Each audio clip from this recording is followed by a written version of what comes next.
Hello दोस्तों, आज हम जो टॉपिक कवर करने जा रहे हैं वो है टाइप्स ऑफ मशीन लर्निंग। तो किसी भी प्रॉब्लम को सॉल्व करने से पहले हमको ये पता लगाना होता है कि वो किस टाइप की मशीन लर्निंग प्रॉब्लम है।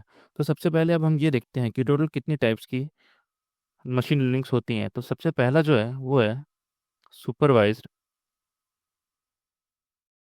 लर्निंग।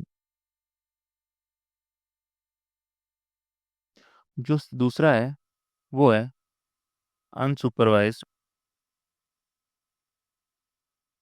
लर्निंग।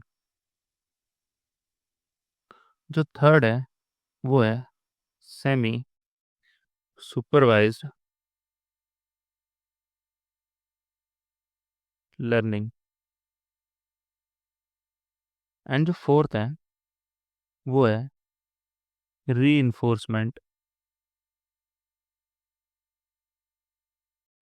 लर्निंग। अब ये जो सुपरवाइज लर्निंग है ये फर्दर दो पार्ट्स में डिवाइडेड है। पहला जो है वो है रिग्रेशन एंड जो सेकंड है वो है क्लासिफिकेशन। सिमिलरली ये जो अनसुपरवाइज लर्निंग है ये फर्दर चार पार्ट्स में डिवाइडेड है। पहला जो है वो है क्लस्टरिंग। सेकंड जो है वो है डायमेंशनैलिटी रिडक्शन। एंड जो थर्ड है वो है एनोमली डिटेक्शन। एंड जो फोर्थ है वो है एसोसिएशन रूल लर्निंग। अब हम एक एक करके ये सारे टाइप्स को समझते हैं। तो सबसे पहला जो टाइप है वो है सुपरवाइज्ड लर्निंग। तो सुपरवाइज्ड लर्निंग में क्या होता है, हमारे पास इनपुट डेटा होता है, उसके करस्पॉन्डिंग हमारे पास आउटपुट डेटा होता है।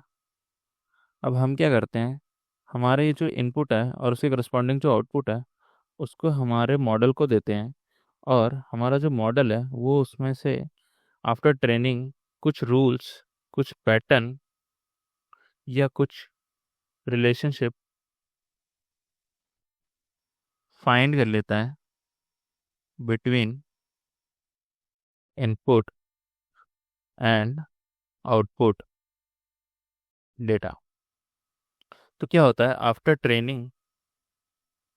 ट्रेनिंग जब हम कोई भी न्यू इनपुट देते हैं तो ये उसके करस्पॉन्डिंग हमको प्रिडिक्ट करके देता है एक आउटपुट।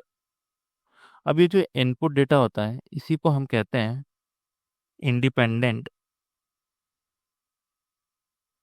फीचर्स। और ये जो आउटपुट होता है इसको हम कहते हैं डिपेंडेंट फीचर्स। अब ऐसा हम क्यों कहते हैं, क्योंकि जैसे जैसे हमारा इनपुट चेंज होता है वैसे वैसे हमारा आउटपुट चेंज होता है। इसलिए जो आउटपुट है वो डिपेंड करता है इनपुट पे। इसीलिए जो इनपुट डेटा को हम कहते हैं इंडिपेंडेंट फीचर्स और आउटपुट डेटा को हम कहते हैं डिपेंडेंट फीचर्स। अब मैं इसको आपको एक एग्जांपल के थ्रू समझाता हूँ कि सपोज हमारे पास कुछ स्टूडेंट्स का डेटा है जिसमें हमारे पास उनका आईक्यू है, उनका सीजीपीए है और ये है कि वो प्लेस हुए हैं या नहीं हुए हैं। तो सपोज जो स्टूडेंट ए है उसका आईक्यू है 100, सीजीपीए है 10 और उसका प्लेसमेंट हो गया है। इसी तरीके से स्टूडेंट बी है, उसका आईक्यू है 70, सीजीपीए है 9 और उसका भी प्लेसमेंट हो गया है। इसी तरीके से एक स्टूडेंट सी है जिसका आईक्यू है 50, सीजीपीए है 3 और उसका प्लेसमेंट नहीं हुआ है।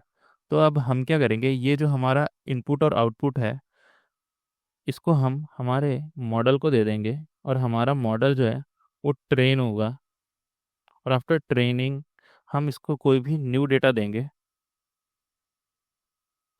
जिसके करस्पॉन्डिंग ये हमको आउटपुट प्रिडिक्ट करके देगा।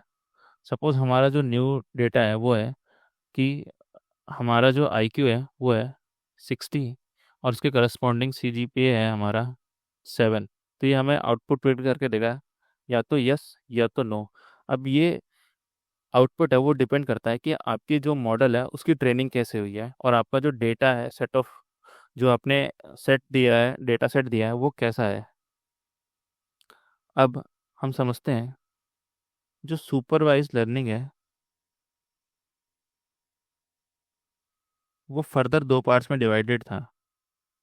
One is regression and one is classification.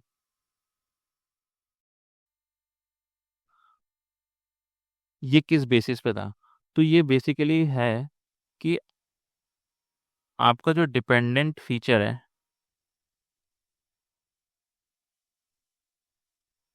उसका जो डेटा है वो किस टाइप का है।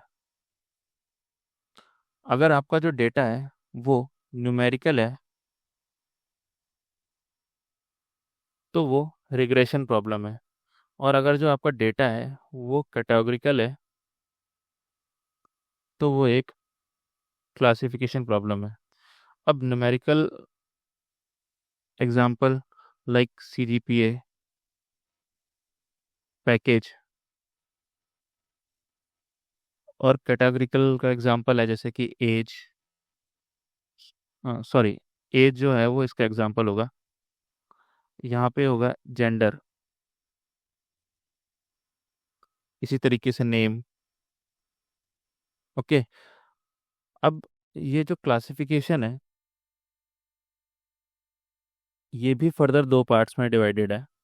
One is binary and other one is multi class classification.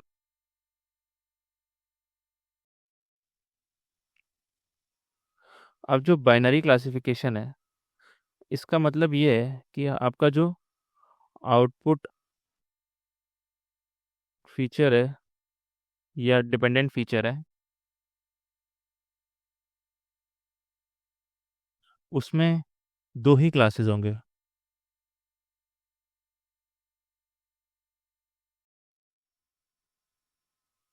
और मल्टी क्लास में more than two, more than two classes are there. आगे बढ़ते हैं और समझते हैं अनसुपरवाइज्ड लर्निंग को।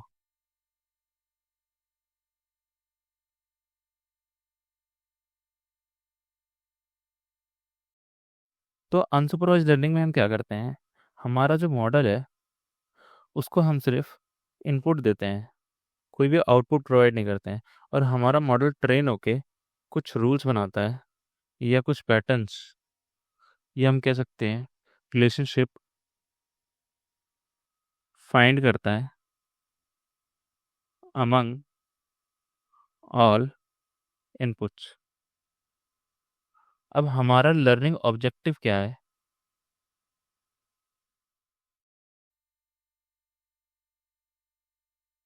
उस पे हमारा ये जो अनसुपरवाइज लर्निंग है वो फर्दर चार पार्ट्स में डिवाइडेड है।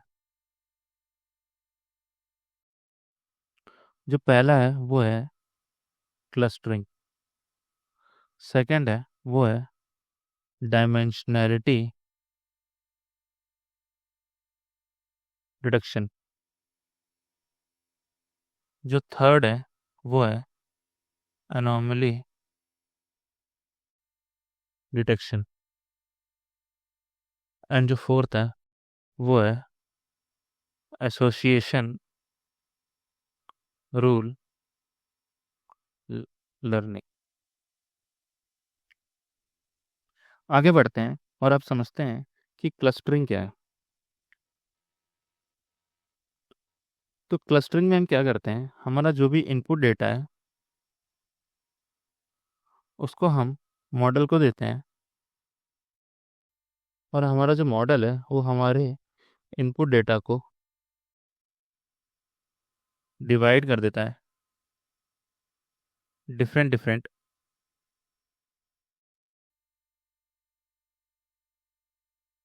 ग्रुप्स में, और वी कैन से क्लस्टर्स में। अब ये जो क्लस्टर्स हैं वो सेम डेटा पॉइंट्स को रिप्रेजेंट करते हैं। मीन्स जो भी डेटा पॉइंट्स एक दूसरे से सिमिलर हैं वो एक क्लस्टर में आएंगे। इसी तरीके से जो दूसरे क्लस्टर में डेटा पॉइंट्स आएंगे वो एक दूसरे से सिमिलर होंगे। ओके। अब इसको हम एक ग्राफ के से भी समझते हैं कि सपोज हमारे एक्स एक्सिस में आईक्यू है और वाई एक्सिस में सीजीपीए है स्टूडेंट्स का। तो कुछ स्टूडेंट ऐसे होंगे जिसका आईक्यू बहुत ही कम होगा बट सीजीपीए मीडियम होगा। कुछ स्टूडेंट ऐसे होंगे जिसका आईक्यू बहुत ज़्यादा होगा और सीजीपीए भी बहुत ज़्यादा होगा। कुछ स्टूडेंट ऐसे भी होंगे जिसका आईक्यू मीडियम होगा बट उसका सीजीपीए बहुत कम होगा। तो इस तरीके के क्लस्टर्स बनाने के लिए हम यूज़ करते हैं अनसुपरवाइज्ड लर्निंग में क्लस्टरिंग का। ओके। आगे बढ़ते हैं और समझते हैं नेक्स्ट टाइप को जो कि है डायमेंशनैलिटी रिडक्शन। अब इसमें क्या होता है, कई बार जो हमारा इनपुट डेटा होता है उसमें बहुत ज़्यादा फीचर्स होते हैं। तो हम क्या करते हैं, इसमें से जो लेस इम्पोर्टेंट फीचर्स होते हैं उसको रिमूव कर देते हैं ताकि हमारा जो डेटा है उसकी एनालिसिस अच्छे से हो सके और नॉइस रिड्यूस हो जाए। तो बेसिकली हम क्या करते हैं, हायर डायमेंशन में से लोअर डायमेंशन में जा रहे हैं।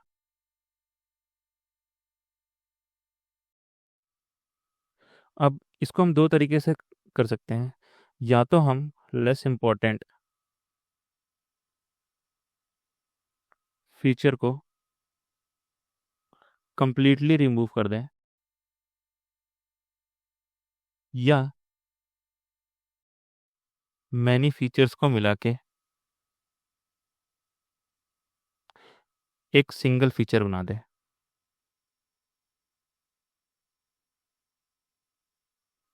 ओके। अब मैं इसका आपको एक एग्जांपल दिखाता हूँ। सपोज आपके पास एक डेटा है नंबर ऑफ रूम्स का और नंबर ऑफ वॉशरूम्स का और प्राइस उस हाउस का। तो सपोज रूम है 2, वॉशरूम है 1 और प्राइस है 2 लाख इन रुपीज़। एंड इसी तरीके से रूम है 3 एंड वॉशरूम है 2 एंड प्राइस है 4 लाख। ओके। तो हम क्या कर सकते हैं, ये जो दो फीचर्स हैं इसको मिलाकर एक फीचर बना सकते हैं जो कि है स्क्वायर फीट एरिया। बेसिकली हमको मतलब तो सिर्फ एरिया से ही है। तो हम क्या कर सकते हैं, ये दो जो कॉलम्स हैं ये हम कह सकते हैं फीचर्स हैं, इसको मिला के एक सिंगल फीचर बना सकते हैं square feet area and price. तो स्क्वायर फीट एरिया में कितना भी हो, जैसे 2000 स्क्वायर फीट हुआ तो उसका प्राइस हो सकता है 4 लाख। सिमिलरली ऐसे ही हम दूसरा कर देंगे। और जो दूसरा वे है उसका एग्जांपल देखते हैं। सपोज हमारे पास स्क्वायर फीट एरिया है और number of shops near house का डेटा है एंड प्राइस है। तो अब इसमें क्या है, जो ये नंबर ऑफ शॉप्स हैं नियर हाउस इसका कोई भी लेना देना नहीं है स्क्वायर फीट एरिया से और हाउस के प्राइस से। ओके। तो हमारा ये जो फीचर है ये लेस इम्पोर्टेंट है, तो हम इसको रिमूव कर सकते हैं।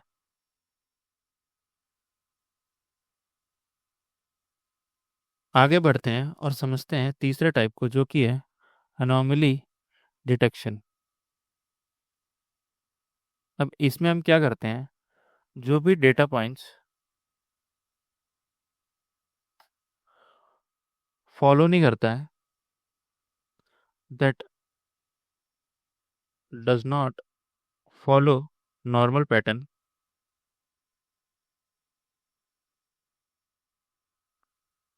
उसको हम फाइंड आउट करते हैं। इसका इसका एक एग्जांपल देखते हैं। सपोज हमारा जो स्टॉक मार्केट का ग्राफ है वो हर दिन इस तरीके से जा रहा है, बट किसी पर्टिकुलर दिन वो बहुत ज़्यादा हाई चला जा रहा है। तो इस तरीके के अनोमली को फाइंड करने के लिए हम ये मेथड यूज़ करते हैं। ओके, आगे बढ़ते हैं और समझते हैं हमारे लास्ट टाइप को, जो कि है एसोसिएशन रूल लर्निंग। अब इसमें हम क्या करते हैं, हमारे डेटा में से इफ देन रूल्स निकालते हैं। अब ये इफ देन रूल्स क्या है, ये बताता है कि इवेंट ए के होने पर कौन सा इवेंट उसके साथ हो रहा है, यानी कि इवेंट बी। तो इसका हम एग्जांपल ले सकते हैं, मार्केट बास्केट एनालिसिस। इसका मतलब क्या है कि सपोज हम मार्केट जा रहे हैं और ब्रेड ले रहे हैं, तो हम ये नोटिस कर रहे हैं कि ब्रेड के साथ हम मिल्क भी ले रहे हैं हर बार। तो इसी तरीके की लर्निंग को हम क्या कहते हैं, एसोसिएशन रूल लर्निंग। अब हम समझते हैं हमारा नेक्स्ट टॉपिक, जो कि है सेमी सुपरवाइज्ड लर्निंग। अब सेमी सुपरवाइज्ड लर्निंग जो है वो है mixture of supervised learning plus unsupervised learning. तो इसमें क्या होता है, हमारा जो कुछ डेटा होता है वो लेबल्ड होता है, जैसा कि सुपरवाइज्ड लर्निंग में होता है, और जो कुछ डेटा होता है वो होता है अनलेबल्ड, जैसा कि अनसुपरवाइज्ड लर्निंग में होता है। तो इसका यूज़ हम कब करते हैं, जब हमारे पास ह्यूज अमाउंट ऑफ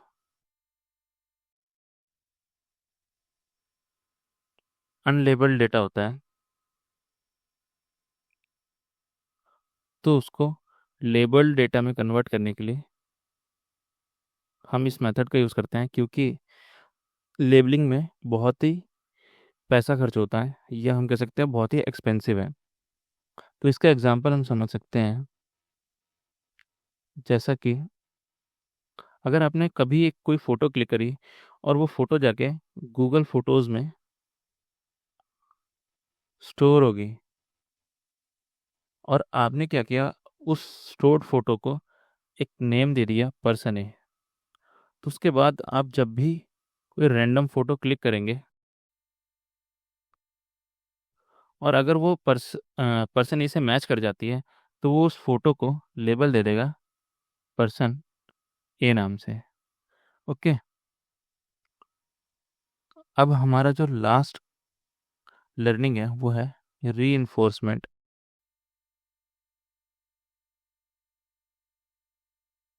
लर्निंग।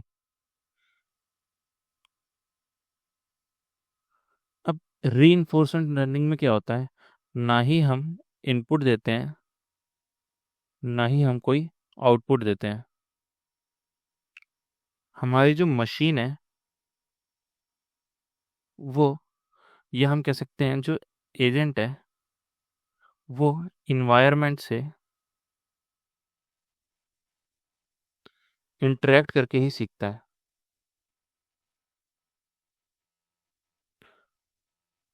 अब क्या होता है, उसके हर एक एक्शन पे